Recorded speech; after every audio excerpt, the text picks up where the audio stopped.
Assalamualaikum warahmatullahi wabarakatuh. Waalaikumsalam Warahmatullahi wabarakatuh. Alhamdulillahirabbil alamin. Wabihi nasta'inu ala umurid dunya waddin. Wassalatu wassalamu ala asyrafil anbiya'i wal mursalin wa ala alihi wa ashabihi ajma'in. Amma ba'du. Marilah sejenak kita menundukkan kepala, merendahkan hati, mengucapkan syukur atas segala nikmat dan kesehatan yang telah diberikan Allah kepada kita semua, sehingga kita dapat berkumpul kembali dalam majelis ilmu Khaybar. Semangat dalam syiar.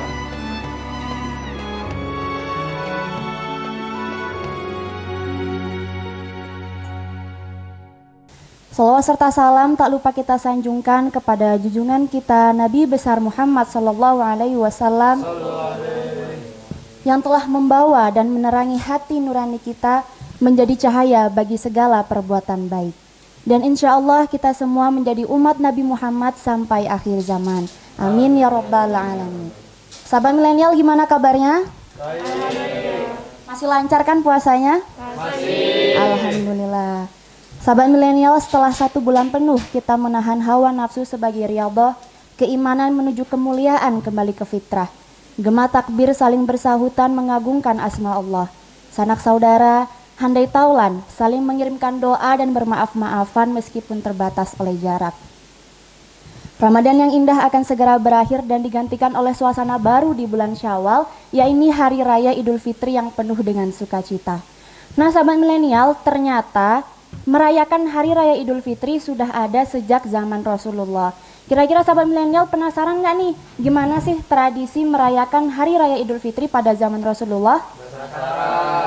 Oke, sudah hadir bersama saya di sini dai milenial kita Dania Faradila. Assalamualaikum Kak Dania. Waalaikumsalam. Gimana kabarnya? Alhamdulillah. Alhamdulillah. Kak Dania adalah salah satu murid di Man 1 Jembrana, kelas 10 IPA. Nah, setelah ini Kak Dania akan men-sharing ilmu, berbagi ilmu kepada kita semua, membawakan tema yang berjudul Idul Fitri ala Rasulullah.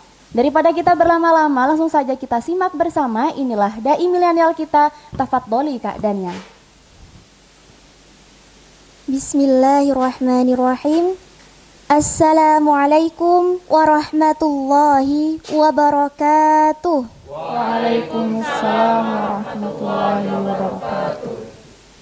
Alhamdulillahilladzi akramana bisyahri Ramadan waja'alana minal a'idin wal faizin fi yaumi 'idil fitri. Ashhadu an la ilaha illallah wa ashhadu anna Muhammadan abduhu wa rasuluh. Allahumma salli ala sayyidina Muhammad wa ala alihi wa ashabihi ajma'in. Amma ba'd. Alhamdulillah, sahabat milenial yang dirahmati Allah. Marilah kita panjatkan rasa syukur kita kepada Allah Subhanahu wa taala yang telah memberikan nikmat kepada kita semua, sehingga kita bisa merasakan dan menyambut bulan suci Ramadan yang insya Allah diberkahi oleh Allah. Dan semoga kita selalu dilindungi oleh Allah dalam meniti jalan kebaikannya sampai akhir hayat dan berujung jannah. Amin amin ya rabbal alamin. Yang kedua, salawat serta salam tak lupa kita curahkan kepada baginda besar Nabi Muhammad sallallahu alaihi wasallam beserta para keluarganya, para sahabatnya, dan ustadz-ustazah kita yang tidak bosan-bosannya membimbing kita ke arah yang benar. Sahabat milenial, izinkan saya menyampaikan pemaparan materi dengan tema Idul Fitri ala Rasulullah sallallahu alaihi wasallam. Sahabat milenial yang dirahmati Allah, sebentar lagi kita akan merayakan hari raya yang penuh dengan kegembiraan suasana sukaria, yaitu Hari Raya Idul Fitri. Kalau kita mendengar tentang hari raya, pasti di pikiran kita tentang bahagia-bahagia. Ada yang ingin cepat-cepat pakai baju lebarannya, ada yang ingin kumpul bareng keluarga besar, dan ada yang ingin takbiran. Terlepas dari itu semua, mari kita bahas lebih dalam tentang Idul Fitri. Kita semua sudah tahu bahwa Hari Raya Idul Fitri adalah hari raya terbesar umat Islam yang dilaksanakan pada tanggal 1 Syawal. Yang menjadi pertanyaannya, gimana sih merayakan Hari Raya Idul Fitri yang sesuai dengan teladan kita Nabi Muhammad SAW? Jadi nih sahabat milenial, Rasulullah pertama kali merayakan Hari Raya Idul Fitri pada tahun 2 Hijriah setelah Perang Badar. Beliau merayakan Hari Raya Idul Fitri dengan beberapa hal, yaitu yang pertama adalah takbir. Diriwayatkan Rasulullah SAW mengumandangkan takbir ketika sudah masuk malam pertama bulan Syawal. Perihal takbir ini, Allah juga menjelaskan di dalam Al-Quran surah Al-Baqarah ayat 185 yang berbunyi, A'udzu billahi minasyaitonir rajim. Bismillahirrahmanirrahim. Walitukmilul iddata walitukabbirullaha ala ma hadakum wa la'allakum tashkurun. Yang artinya, hendaklah kamu mencukupkan atas bilangannya dan bertakbir mengagungkan Allah atas petunjuknya yang diberikan kepadamu agar kamu bersyukur. Adapun lafaz takbir sudah sangat familiar di telinga kita. Yuk coba kita takbir sekali bersama-sama. Allahu Akbar, Allahu Akbar, Allahu Akbar. La ilaha illallah, wallahu akbar. Allahu akbar, walillahil hamd. Adapun hal yang kedua adalah mengenakan pakaian terbaik. Karena kita ingin menyambut hari raya besar, sudah seharusnya kita menyiapkan diri sebaik-baik mungkin. Salah satunya dalam hal penampilan. Rasulullah ketika merayakan Hari Raya Idul Fitri, beliau mandi, menggunakan wangi-wangian, mengenakan pakaian terbaik. Hal ini juga dijelaskan dalam hadis riwayat Al-Hakim yang artinya, dari Ali bin Abi Thalib radhiyallahu anhu, bahwa Rasulullah SAW memerintahkan kepada kami pada 2 hari raya untuk mengenakan pakaian terbaik yang kami punya. Hadis riwayat Al-Hakim. Jadi Kak Aldinta dan sahabat-sahabat, terkait dengan sunnah ini ada yang perlu diluruskan dari stigma orang-orang, bahwa pakaian terbaik itu harus beli yang baru. Bukan begitu maksudnya.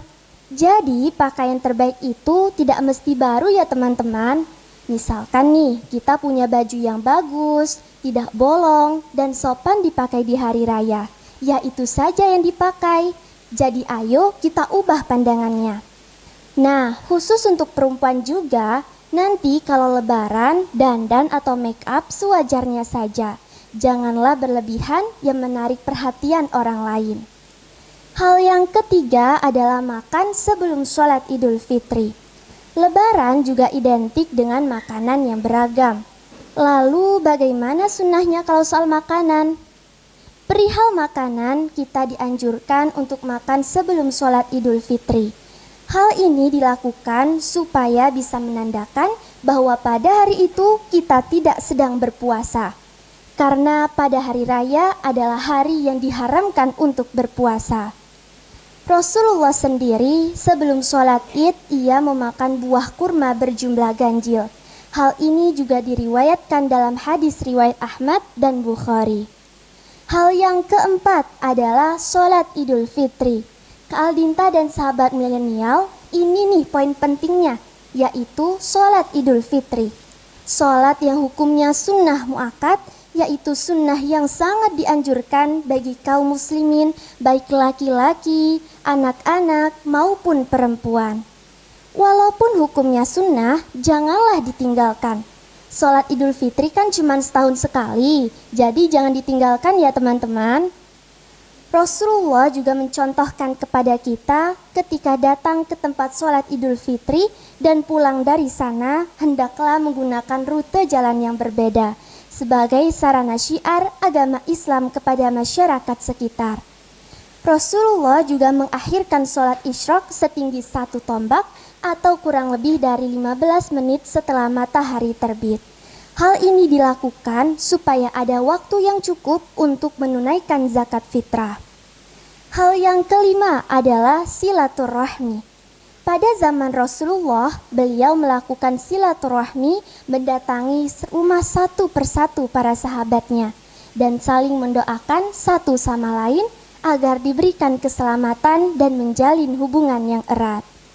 Sebelum saya akhiri, saya punya pantun nih buat teman-teman. Sahabat milenial tampil beda, generasi muda pembawa perubahan. 1 Syawal hampir tiba, mari saling bermaaf-maafan. Mengisi Ramadan sambil syuting, bersama Haibar secara rutin. Minal aidin wal faizin, mohon maaf lahir dan batin. Demikian yang dapat saya sampaikan, apabila ada salah kata mohon dimaafkan. Saya pribadi mengucapkan selamat Hari Raya Idul Fitri, mohon maaf lahir dan batin. Terima kasih atas perhatiannya. Wassalamualaikum warahmatullahi wabarakatuh. Waalaikumsalam warahmatullahi wabarakatuh. Masya Allah, jadi sahabat milenial dalam menyambut Hari Raya Idul Fitri nanti bukan hanya senang-senang karena memakai baju baru saja, karena hakikat Idul Fitri yang sesungguhnya adalah untuk meningkatkan keimanan dan ketakwaan kita sebagai hamba Allah. Dan yang lebih utamanya lagi ketika kita kembali ke fitri atau kemenangan. Bukan begitu Kak Dania? Ya. Oke sahabat milenial, seperti biasa saya akan membuka sesi tanya jawab. Akan ada 3 kesempatan bagi 3 penanya. Langsung saja silahkan siapa yang ingin bertanya. Ya silahkan kakak. Terima kasih atas waktu yang telah diberikan. Assalamualaikum warahmatullahi wabarakatuh. Waalaikumsalam warahmatullahi wabarakatuh. Nama saya Firda Anissa, saya ingin bertanya. Kak Dania, siapa saja orang-orang yang berhak menerima zakat fitrah dan berapa jumlah zakat fitrah yang harus dibayarkan? Mohon penjelasannya Kak Dania, terima kasih. Wassalamualaikum warahmatullahi wabarakatuh. Waalaikumsalam warahmatullahi wabarakatuh. Baik, terima kasih atas pertanyaannya. Jadi, hal ini sudah dijelaskan dalam Al-Quran, surah At-Taubah ayat 60 yang berbunyi, A'udzu billahi minasyaitonir rajim. Bismillahirrahmanirrahim. Innamas shadaqatu lil fuqara'i wal masakini wal 'amilina 'alaiha wal mu'allafati qulubuhum wa fir riqabi wal gharimin wa fi sabilillahi wa ibnis sabil fariidatan minallah wallahu alimun hakim. Yang artinya, sesungguhnya zakat itu hanyalah untuk orang-orang fakir, orang-orang miskin, amil zakat yang melunakkan hatinya atau mu'allaf, yang memerdekakan hamba sahaya untuk membebaskan orang-orang yang berhutang, untuk di jalan Allah, dan untuk orang-orang yang sedang dalam perjalanan, sebagai kewajiban dari Allah. Allah Maha Mengetahui, Maha Bijaksana. Lalu mengenai ukuran mengeluarkan zakat fitrah adalah 2,5 kg atau 3 kg dengan makanan pokok di daerah tersebut. Terima kasih. Alhamdulillah, terima kasih Kak Denia atas penjelasannya. Saya buka kembali untuk sesi tanya jawab kedua. Silahkan siapa yang ingin bertanya? Silahkan kakak. Baik, terima kasih. Assalamualaikum warahmatullahi wabarakatuh. Waalaikumsalam warahmatullahi wabarakatuh. Perkenalkan, nama saya Tegar Satria Dewa. Saya ingin menanyakan, apakah zakat fitrah itu harus dibayarkan ketika menjelang Idul Fitri? Sekian, terima kasih. Wassalamualaikum warahmatullahi wabarakatuh. Waalaikumsalam warahmatullahi wabarakatuh. Ya, bagus sekali ya pertanyaannya. Jadi, zakat fitrah adalah zakat yang wajib dikeluarkan bagi seorang muzaki yang telah mampu untuk menunaikannya. Zakat fitrah wajib dikeluarkan sebelum dilaksanakannya sholat Idul Fitri. Menurut para ulama, waktu untuk mengeluarkan zakat fitrah dimulai dari awal bulan Ramadan sampai pada akhir bulan Ramadan. Tetapi, waktu yang paling afdol untuk mengeluarkan zakat fitrah adalah sebelum khotib naik ke mimbar untuk khutbah Idul Fitri. Hal inilah yang membedakan antara zakat fitrah dengan zakat-zakat yang lainnya. Terima kasih. Oke, jadi sahabat milenial jangan sampai ya kita melewatkan zakat fitrah. Karena bukan hanya untuk membersihkan jiwa, dengan membayar zakat fitrah kita juga bisa berbagi kebahagiaan dengan saudara kita yang kurang mampu. Alhamdulillah. Sahabat milenial masih semangat nggak? Masih. Semangat Khaybar? Semangat dalam syiar. Masya Allah. Saya buka kembali untuk sesi tanya jawab terakhir. Silahkan siapa yang ingin bertanya? Oke, silahkan kakak. Assalamualaikum warahmatullahi wabarakatuh. Waalaikumsalam warahmatullahi wabarakatuh. Nama saya Anggi Aziz Afandi. Saya ingin bertanya kepada Kak Dania, apa sih yang dimaksud dengan sholat Isra? Terima kasih. Wassalamualaikum warahmatullahi wabarakatuh. Waalaikumsalam warahmatullahi wabarakatuh. Baik, terima kasih atas pertanyaannya.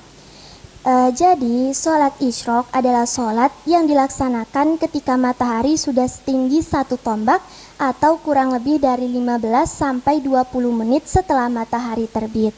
Sholat isyraq termasuk dalam bagian sholat duha. Perbedaannya adalah waktu pelaksanaannya.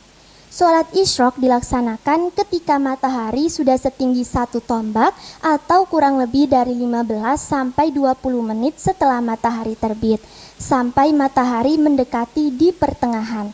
Yang dimaksud mendekati di pertengahan adalah 10 menit sebelum di pertengahan. Dan setelah di pertengahan, maka dimulailah waktu untuk mengerjakan sholat duha adalah saat matahari sudah sangat panas sampai memanaskan pasir dan tanah. Keutamaan sholat isyraq juga dijelaskan dalam hadis riwayat Tirmidzi yang berbunyi, Man shallal ghadata fi jama'atin summa qa'ada yadhkurullah hatta tatlu'a asy-syamsu summa shalla raq'ataini kanat lahu ka'ajrin hajjatin wa umratin tammah. Siapa yang sholat subuh dengan berjamaah, lalu ia duduk berzikir kepada Allah sampai terbit matahari, kemudian dia melaksanakan sholat 2 rakaat, maka dia akan mendapatkan pahala seperti haji dan umroh. Sempurna, sempurna, sempurna. Hadis riwayat Tirmidzi. Terima kasih. Masya Allah, Masya Allah, luar biasa sekali ya pembahasan kita pada kali ini sahabat milenial. Terima kasih Kak Dania sudah hadir bersama kami di sini dan men-sharing ilmunya. Semoga apa yang disampaikan oleh Kak Dania dapat bermanfaat dan barokah bagi kita semua. Amin ya rabbal alamin. Sahabat milenial yang ada di studio dan pemirsa yang ada di rumah, terima kasih sudah setia menyaksikan Khaybar dan jangan lupa untuk selalu nantikan kajian-kajian Khaybar selanjutnya hanya di YouTube channel Man 1 Jembrana. Saya mengucapkan selamat Hari Raya Idul Fitri 1442 Hijriah. Semoga Allah menghendaki kita menjadi hamba yang kembali ke fitrah atau kemenangan. Taqabbalallahu minna wa minkum minal aidin wal faizin. Saya Alida Batri Syawasima sebagai pembawa acara pamit undur diri. Terima kasih dan wassalamualaikum warahmatullahi wabarakatuh. Salam milenial. Waalaikumsalam warahmatullahi wabarakatuh.